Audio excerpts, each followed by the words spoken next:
Now, put your hands together for Jon Cooper.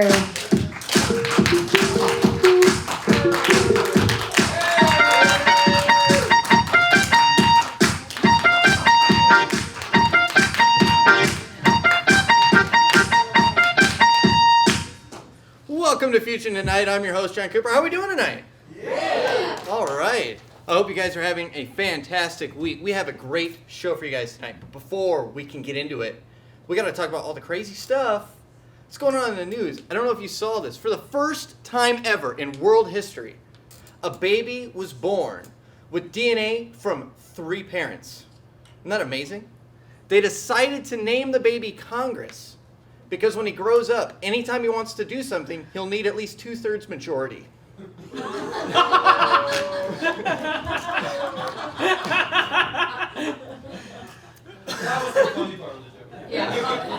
COVID definitely helps. I saw this also. Mel Gibson, you guys. Mel Gibson said in an interview that he would like his next project to be a sequel to Passion of the Christ. He said he's going to title it The Resurrection. Although, if I'm being honest, I wish he would have cast Vin Diesel as Jesus so he could have gone with the original title, Too Christ, Too Passionate. That's what I wrote today. So, Too Fast, Too Furious? Okay, all right. And finally, I don't know if you're aware of this. I could definitely use a day like this. I don't know if you're aware, but today is actually National Drink a Beer Day. Or as college students call it, Wednesday. Ladies and gentlemen, give it up for COVID Oswald.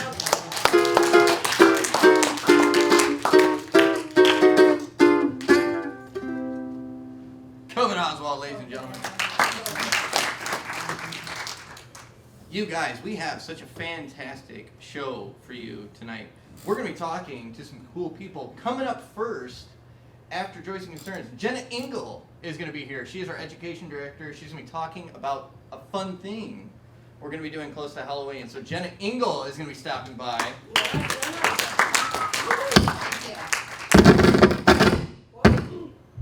That was me. All right. Turn me off. Yeah, turn me off. Got it. Thanks. Turn me on back for offertory. All right. And kicking us off on our social principles, learning about the social principles of the United Methodist Church, we have a great speaker. Chris Congdon will be speaking tonight. I am really excited to listen to Chris. I know we haven't so much verbally stated it, but here at Fusion, it's been kind of an underlying theme. I spoke about it I think last month in Transformation, but our theme this entire fall for Fusion is the premise that verses does not equal verses.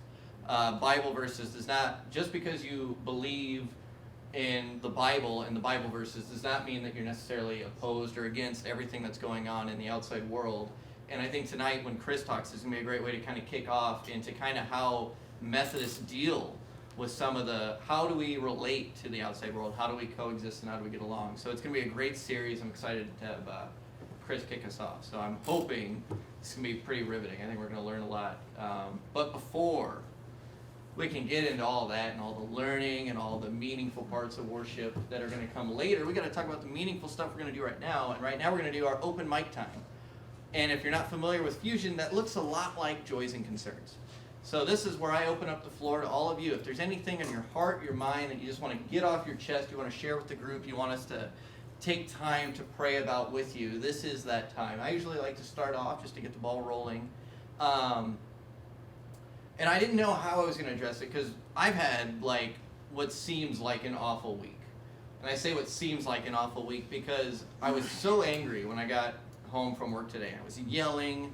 I might have been swearing a little bit when I got home, and I was so upset. And when Gabby kind of calmed me down, when I started really gearing myself up to go to church, to be around people I love that always make me feel good, it kind of helped put in perspective, I'm sitting here thinking my problems are the worst problems in the world, and that's just not the case.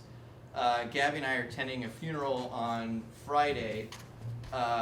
We met at a summer camp, and one of our fellow counselors, who was a lot younger than us at the time, his mother just passed away. He's only 20 years old, and the only family he's got now is his grandma. And when you think about that, it puts in perspective your problems. And then when you think about all the flooding that's going on, I know so many people in here were volunteering to help sandbag, and you think about all the people that are dealing with water in their homes, that are dealing with losing their homes. It's just devastating. And I was so upset until I started realizing that my problems are just one of many. And it was so refreshing to come to church and to feel the love of our church, and it just immediately improved my mood. Matt Porter's barbecue also helped improve my mood.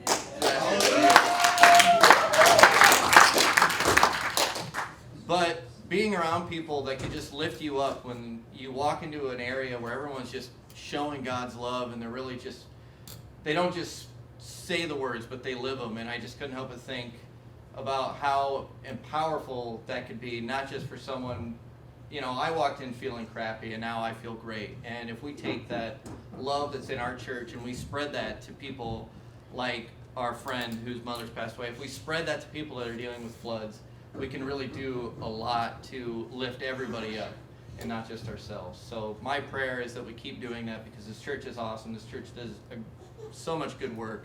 And I pray that we can keep doing that good work, not only inside these walls, but outside of them as well. So that is my long, windy speech. So I want to turn it over to you.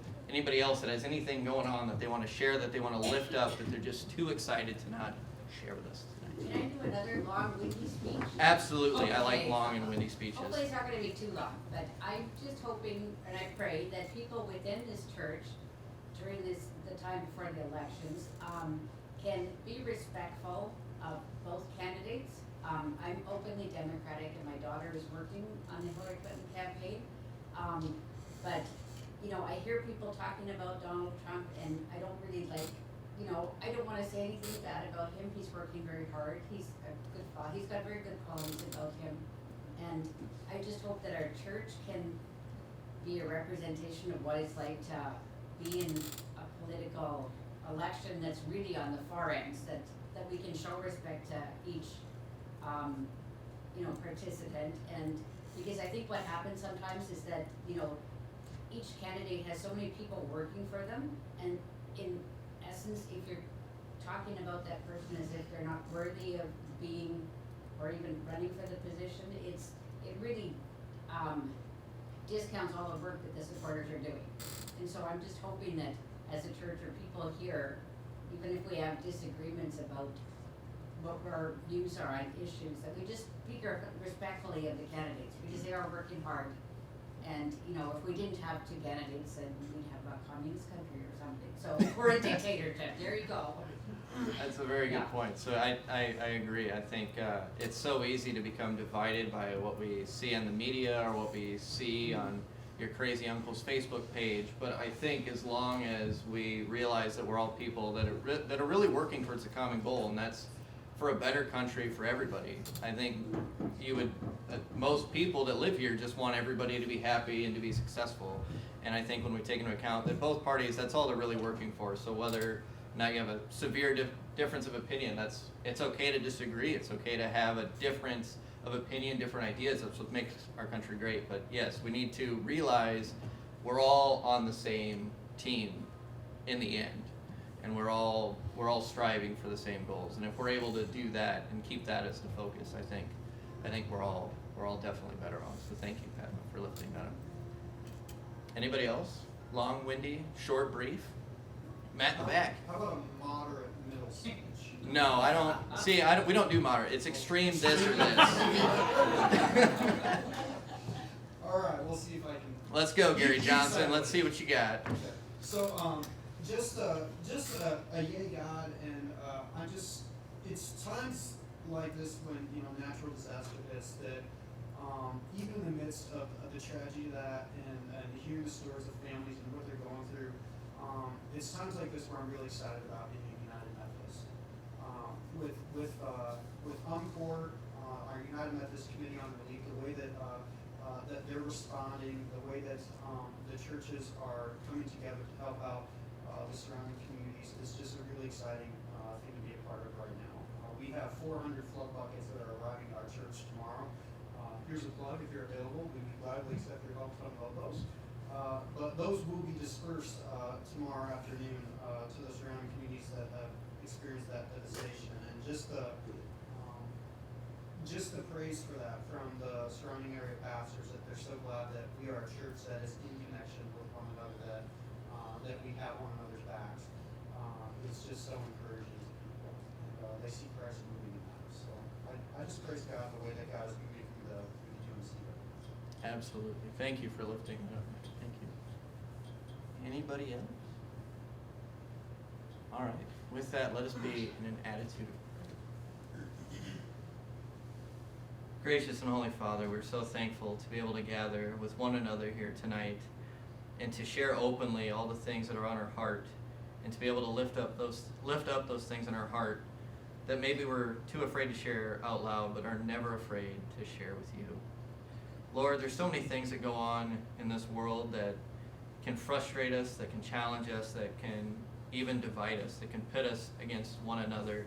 And we ask that you continue to lift us up and to help us lift each other up, so that no matter what challenges face our way, whether it's a natural disaster, whether it's the loss of a loved one, whether it's a bad day, or whether it's arguing over the best way to move this land that we love so much forward, we ask that you always keep us united, that you keep us focused on the fact that we are all your people, and we are here to shine your light and not our light on the world.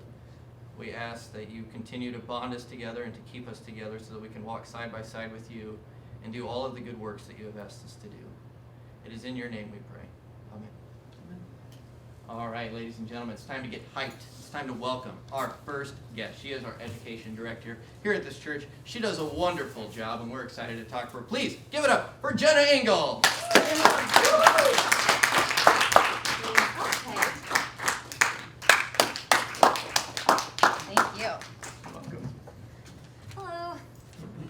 So Jenna, Yes.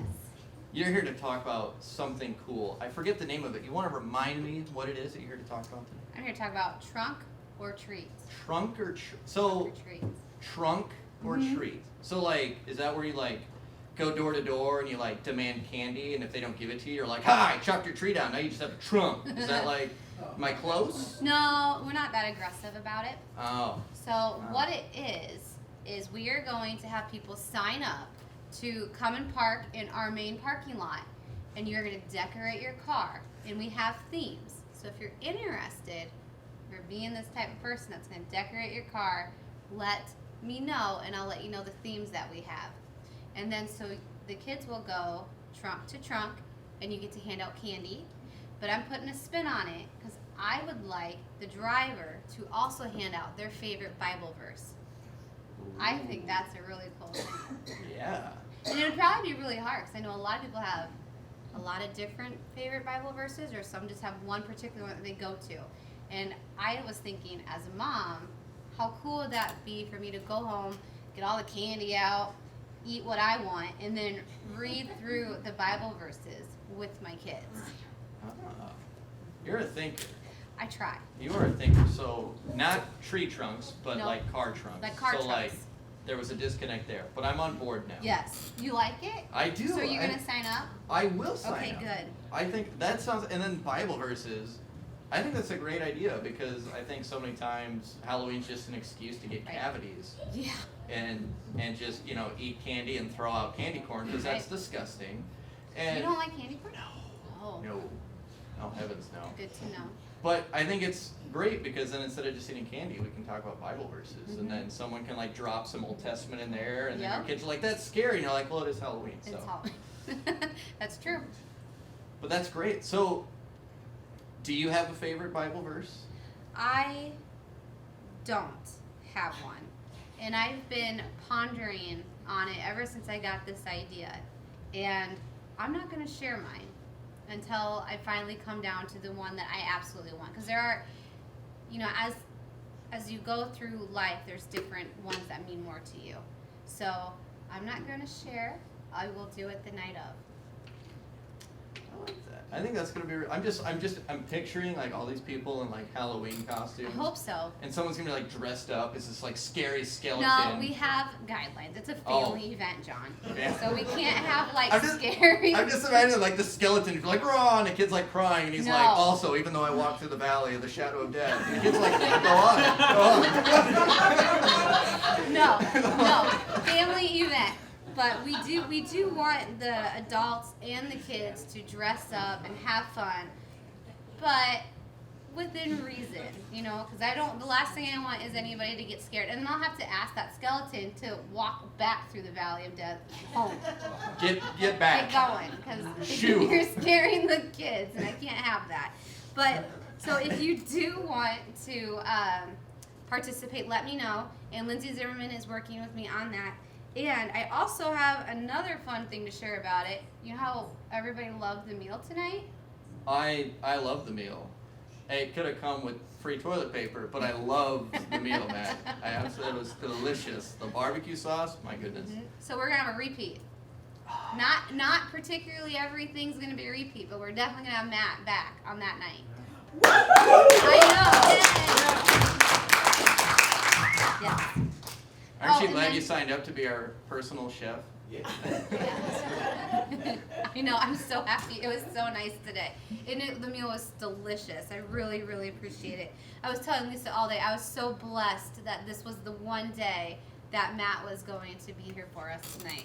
It's just amazing how God works. It was like beautifully delicious. And then we are going to have stations inside and outside for the kids to do with their families. So Yes.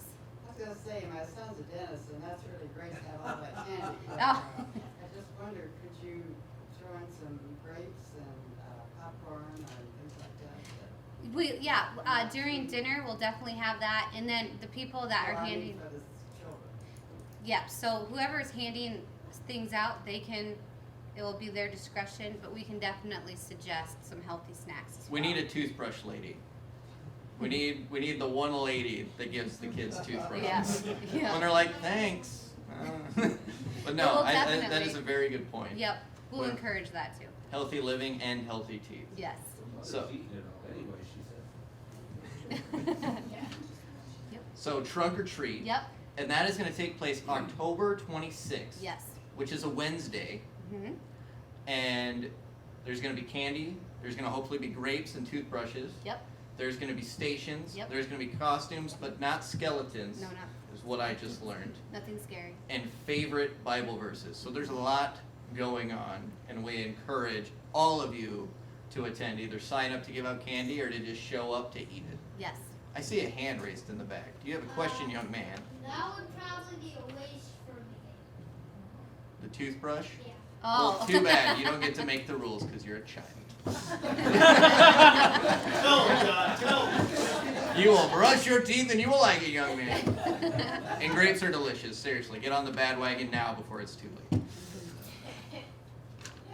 So, Jenna, I want to thank you. Trunk or treat, October 26th.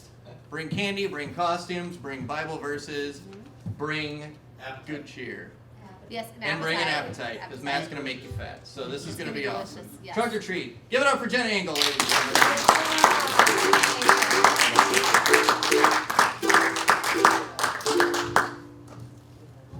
I wish it was like tomorrow. I know, like Halloween was just. I was thinking about it. I was like, I just need like handfuls of candy in my mouth right now. Just like you. I won't even like unwrap it first because I'll be so Just- excited. yeah, just eat And the I'll just shove wrappers, it in just- there yeah. and just spit out candy wrappers all day. I'm so excited. It'll be a good time.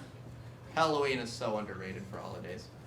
But moving aside from trunk or treat, which everyone's going to go to, otherwise it'll make you feel guilty. We are going to move in to our offering time. Here up at Fusion, every month we like to dedicate our tithes and offerings to a specific cause. And this is actually the last Wednesday of September to give to this specific cause. It is the Crop Hunger Walk. It is taking place October 9th, which is a Sunday, down at the National Food Bank, and it's a chance to walk a 5K and raise money. What? Northeast Iowa. Northeast Iowa Food Bank. It's just like we're not worried about. We got to start small and work our way up. Okay. Northeast Iowa Food Bank. National sounded better. You got to Forrest Gump it. Like, you got to walk the whole country to raise money. No, the Northeast Iowa Food Bank, it's a 5K. It's a chance to raise money to help provide food for those that are in need. There's too many people in our communities that go without, and so many of us are just blessed with an abundance of money, of food, of shelter, vehicles. We have so much, and so many people go without. So this is such a great event to raise money, to raise awareness, and to help people that are in need. And I've joked all month, if that's not enough to motivate you to participate or to give money, we can win a trophy if our church has the most people show up and we raise the most money. We can win the golden shoe. So if being a decent Christian and helping out people that are needy doesn't motivate you enough to do something, maybe winning a trophy so you can brag to the other churches will. But in all seriousness, it's a great cause. COVID's gonna play an offering song that he prepared for you guys tonight on his ukulele. During the song, we have a jar over on the table underneath the Ending Hunger One Step at a Time sign.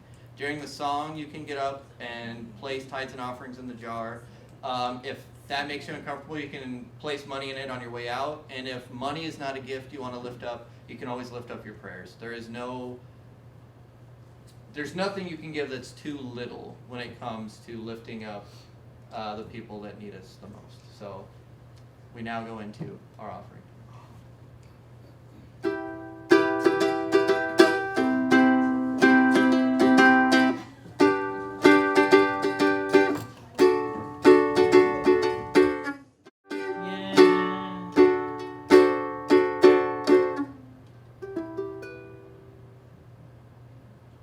COVID Oswald, ladies and gentlemen. All right, ladies and gentlemen, it's time for our main event. It's time for the message, the meat and potatoes, the steak and cheese of the night. He is our media coordinator at this church, and he does so much for the church with making sure graphics are on the screens, making sure things are prepared, newsletters, things like that. And a lot of times the work he does goes unappreciated. And I would like to take this time right now to show him that appreciation as you welcome your speaker, Mr. Chris Congdon. That was an intro. Thank you. I feel like I'm a mile away back here. Is it okay if I take one step forward? All right. Too much? Too much? And the lights, holy cats. I can hardly see you back there. Know it. All right. So I want to start tonight by, well, this is the first, like John said, this is the first in our social principles series. It's going on for the next, 6 weeks, 5 weeks, something like that. And we're going to touch on some of the things that are, some of the topics that are covered in our United Methodist Book of Social Principles. Maybe some of you didn't even know we had a United Methodist Book of Social Principles. And each speaker that speaks has some leeway. They don't have to necessarily stick with the text in here, but we're going to talk about what's in here. And I get to start tonight talking about our natural world. And I'm only going to talk for like 50 minutes or so. I want to start by reading something from the Bible, a bit from the Bible. I guess that's appropriate. And this one's kind of long, and it's Old Testament, so bear with me. Put the toothpicks in the eyes, whatever you have to do. But I think it's a cool story, and you've probably heard this one before. In the beginning, God created the heavens and the earth was without form and void, and darkness was upon the face of the deep. I'm going to wander around a little bit while I read this. And the Spirit of God moved upon the face of the waters, and God said, "Let there be light." And there was light. And God saw the light, and he saw that it was good, and God divided the light from the darkness. And God called the light day, and he called the darkness night. And in the evening and the morning were the first day. Now, as I'm reading this, just try to picture this in your mind. Just, what does this look like as all this plays out?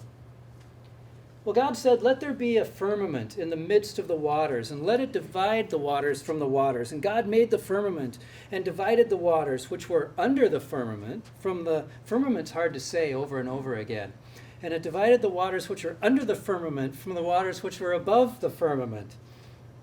And it was so. And God called the firmament heaven. And the evening and the morning were the second day. And God said, let the waters under the heaven be gathered together into one place, and let the dry land appear. And it was so. And God called the dry land earth, and the gathering together of the waters he called the seas. And God saw that it was good. And God said, let the earth bring forth grass, the herb yielding seed, and the fruit tree yielding fruit after its kind, whose seed is in itself upon the earth. And it was so. It was so. The earth did bring forth grass, and herb yielding seed after its kind, and the tree yielding fruit, whose seed was in itself after its kind.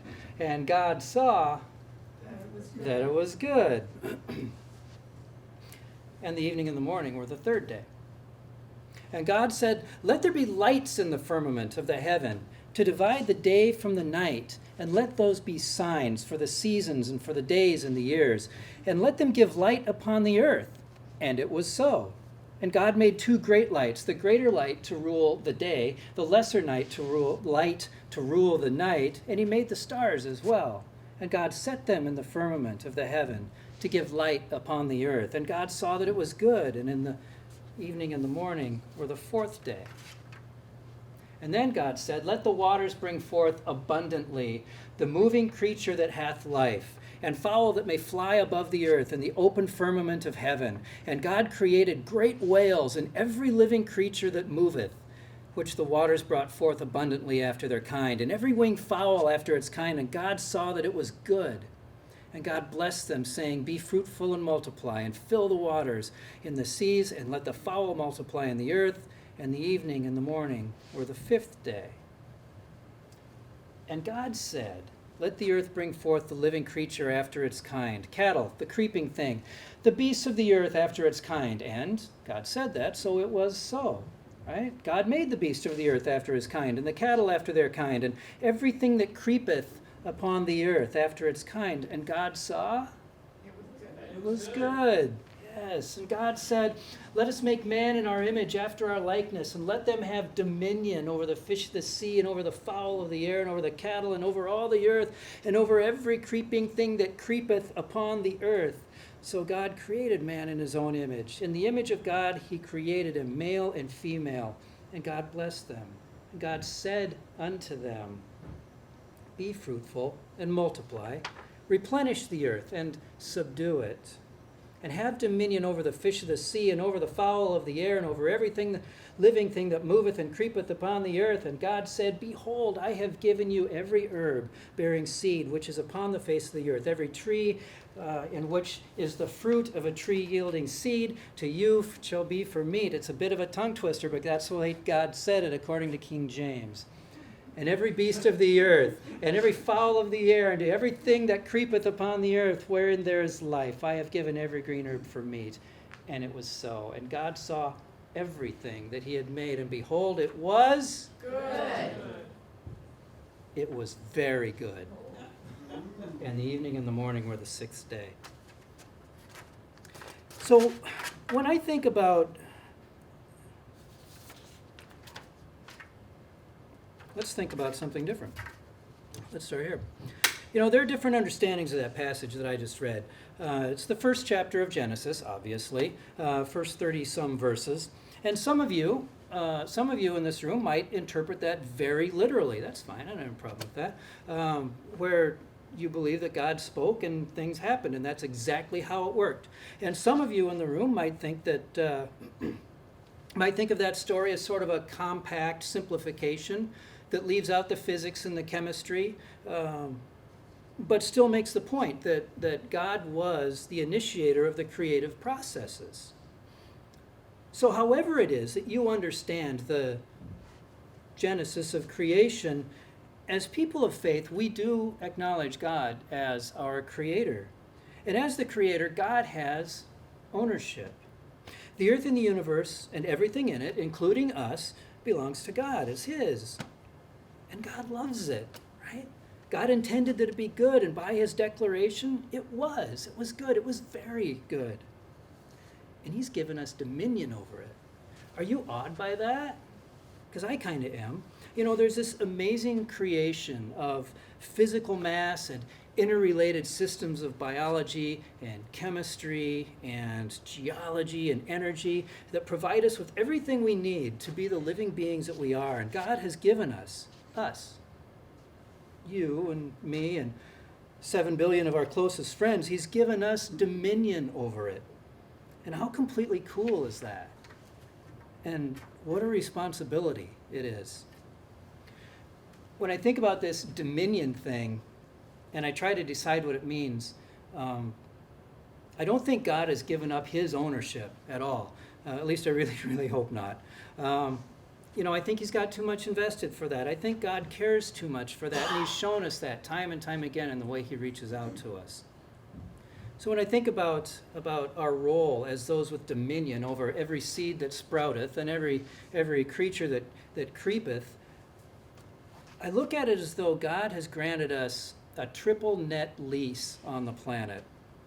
Now, a net lease is an agreement whereby the owner of the property, the landlord, God, retains the title, retains ownership to this particular piece of property, and the occupant agrees, which would be us, agrees to take responsibility for the maintenance, the upkeep, the taxes, the rent, essentially treating the property as though it's ours, but without actually having to raise the capital to purchase it or build it ourselves. In a triple net lease, the landlord has high expectations of the tenant, that the property will be well cared for. The landlord entrusts the tenant with the responsibility of protecting the investment.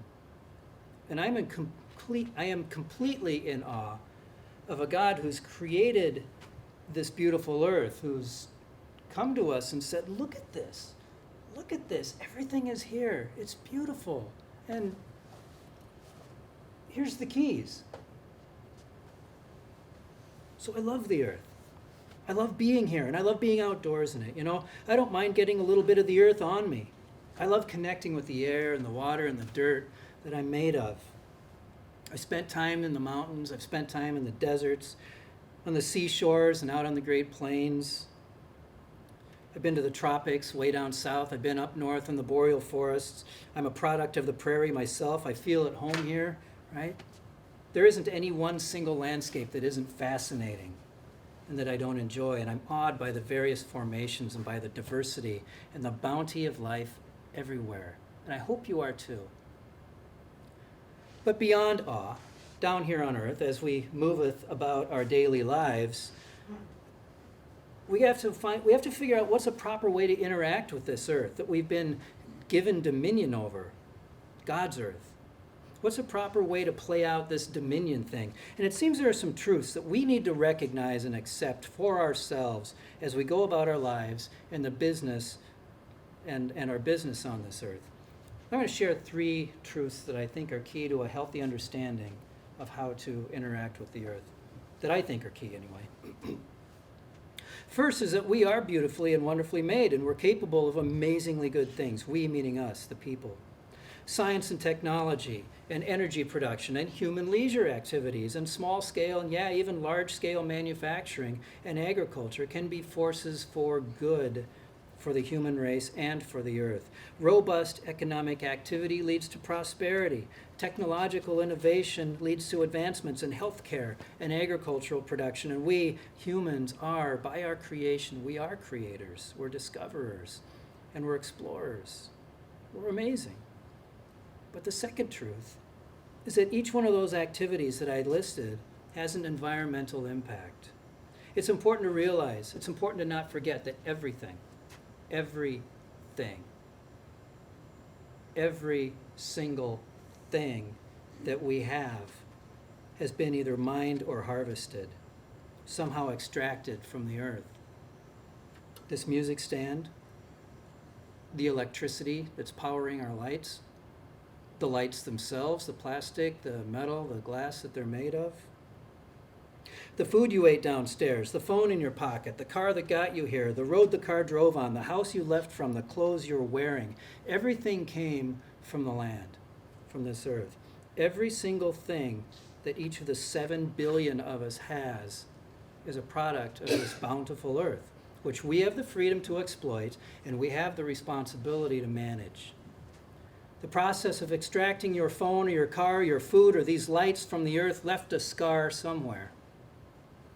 And the manufacturing processes created by, and the manufacturing processes for those created byproducts that had to go somewhere.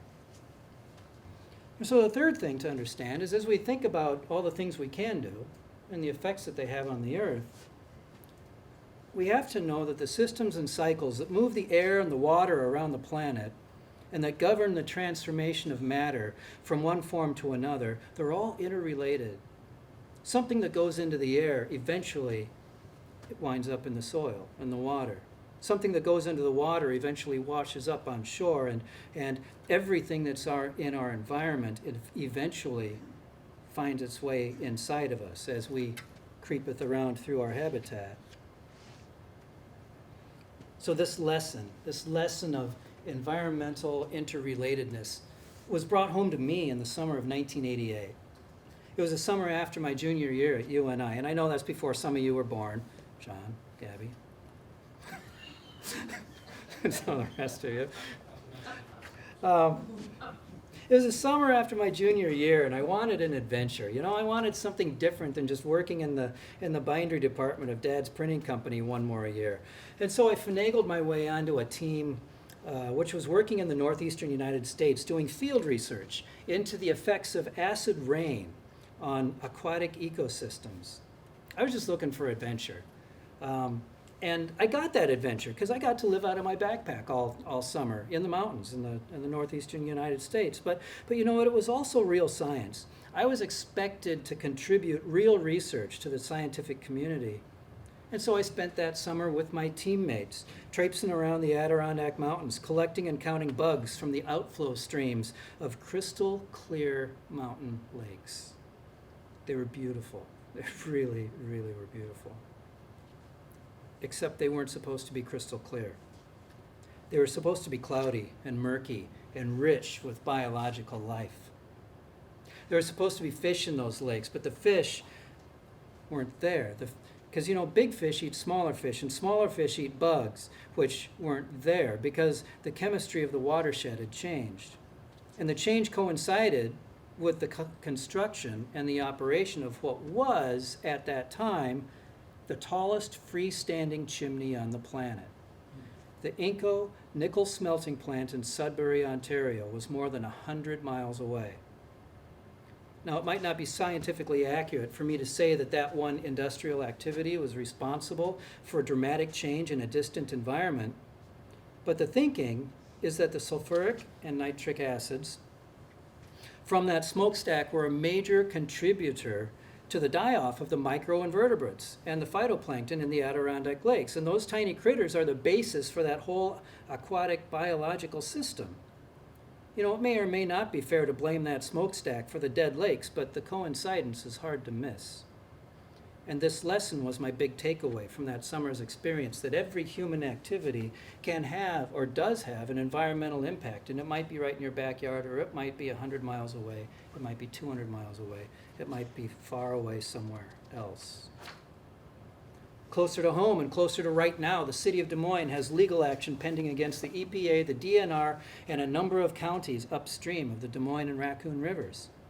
In those counties, farmers are going about their business of tiling fields and draining wetlands and plowing up buffer strips so that they can plant as many acres and harvest as much as they possibly can, right? Because that's how large-scale farming is profitable. And I love business. I'm a capitalist. I totally get that. I understand their need to make a profit. But at the same time, those high productivity practices are causing sedimentation and erosion and all kinds of chemistry to drain into those two rivers and be carried downstream to where the city of Des Moines is saying, hey, wait a second, we have to drink this. So those are just two examples of ecological issues in a world that's full of them. And they're both very contentious issues, or the thing out in New York, it was at the time, it's sort of died down, but the thing in Des Moines. And there are battles like this going on everywhere, everywhere. Those are just two examples of ecological issues in a world that's full of them. You know, our United Methodist Book of Social Principles, this thing right here, has position statements on many other natural and environmental issues. And mostly the statements, position statements of our church that are stated in here are big picture statements. They aren't targeted at specific local issues, right? But our church has position statements regarding things like private waste and industrial waste and personal waste, energy resources, water quality, water rights. Got statements regarding ethics, ethics related to the treatment of animals, ethics related to space exploration, food safety, food justice, and of course the current big one is climate change. It's all in here, where the church stands on these things. And all these things, and these are all things that the various vested interests and casual bystanders argue about, right? I mean, how often have you heard people argue about climate change, for instance? You know, these are things that we all argue about as we break these categories down, these broad categories down into the smaller issues that really touch us. Things like, is nuclear power okay, right? Well, there's something in here on that. Does ethanol really save gas? Where have all the bees gone? And what about the frogs? Are we still saving the whales, or are they okay now? I haven't heard about them for a while. Why can't the people of Mutandea in Taraba State, Nigeria, pick up the garbage on Main Street, you know? Is grass-fed beef better than corn-fed? And speaking of corn, is the GMO stuff safe? I don't know. Is the earth warming up? Is it our fault if it is? You know, it's not easy to be a rock star environmentalist, whether you have a book like this or not, because there are so many issues. And there are so many questions, and there are so many peoples with so many answers and passionate opinions who want you on their side. You can argue pretty much any case or any side of an ecological issue. And I say you can argue any side because there is always someone who will argue with you. Some people even have numbers and research to back up their opinions. We call them scientists, as they argue their ecological cases. But you know what? I remember it was a scientist who first told me that figures don't lie, but liars can figure. So you know, it's not easy to be a good environmentalist if you're relying strictly on science and on facts and on numbers. And it's impossible to be an activist for every great ecological cause because there's a million of them, right? And each one of us is just one person.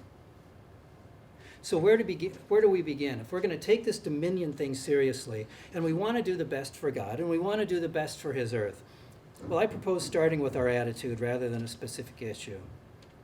I propose an attitude, and you've probably seen this coming a mile away, of simple stewardship. Stewardship is a recognition that we've been blessed with something that needs our attention, our constant attention. And this is the overriding theme, actually, of the statements in our book of social principles. You know, before we argue pro or con on any environmental issue, maybe the proper approach is to ask a series of questions. Questions like, how can I live in a way that honors God's creation? Or, as I consume and as I create and as I use, where are those resources coming from and where are they going?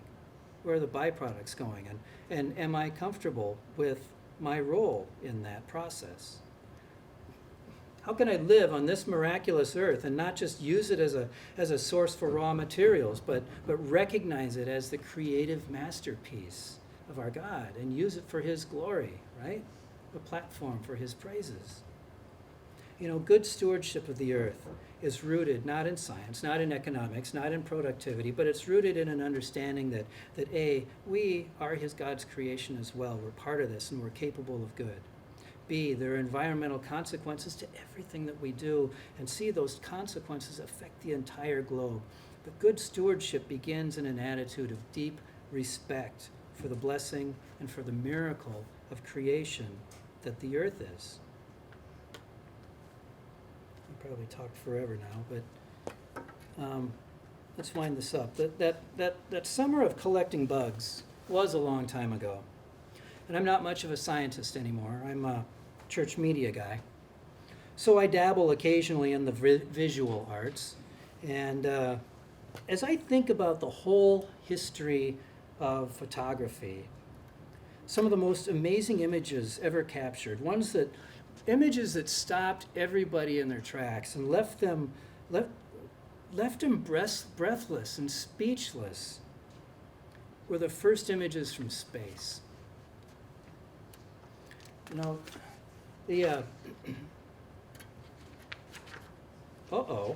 well, I'm going to have to finish this without my notes. All right, the first images from space.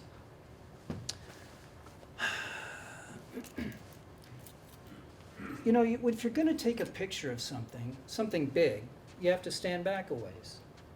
And it wasn't until our Apollo crews got up to the moon that they were standing back far enough to take a picture of the Earth and get the whole thing into the frame with that wonderful backdrop of blackness, that void behind it. And if you know, those images like that of the Earth just sort of hanging out there in space, those are commonplace now. But they weren't back then. You know, they were brand new. We'd never seen that before. And if God has ever spoken to the human race through photography, it has to have been that first time that we saw the Earth rise from the horizon of the moon in 1969. It was beautiful, it was fantastic, and the message would have been clear from God, that we are all in this together, and we all live in this one place, and it's a beautiful place. It's a bountiful place. And it's very good. It's very good. So we'll close tonight with just a piece of music for you to reflect and pray if you want in your own way. It only lasts a couple of minutes, but just be in an attitude of prayer and think about your role as a steward of God's great earth. You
Amen. All right. I hope you guys are as fulfilled as I feel after listening to that. I want to give a round of applause for Chris for delivering such a beautiful message for the parents. And she had to skip out early, but I want to lift up Jenna Engel for stopping by tonight to talk about Trunk or Treat. We hope you guys have an absolutely wonderful week. We hope to see you back Sunday. And we hope to see you back next Wednesday as we continue our social principles. So please go and think about the words Chris has given us and do your best to be good stewards for this earth that God has provided for us. Until we see each other again, be Christ for one another. Thank you, guys.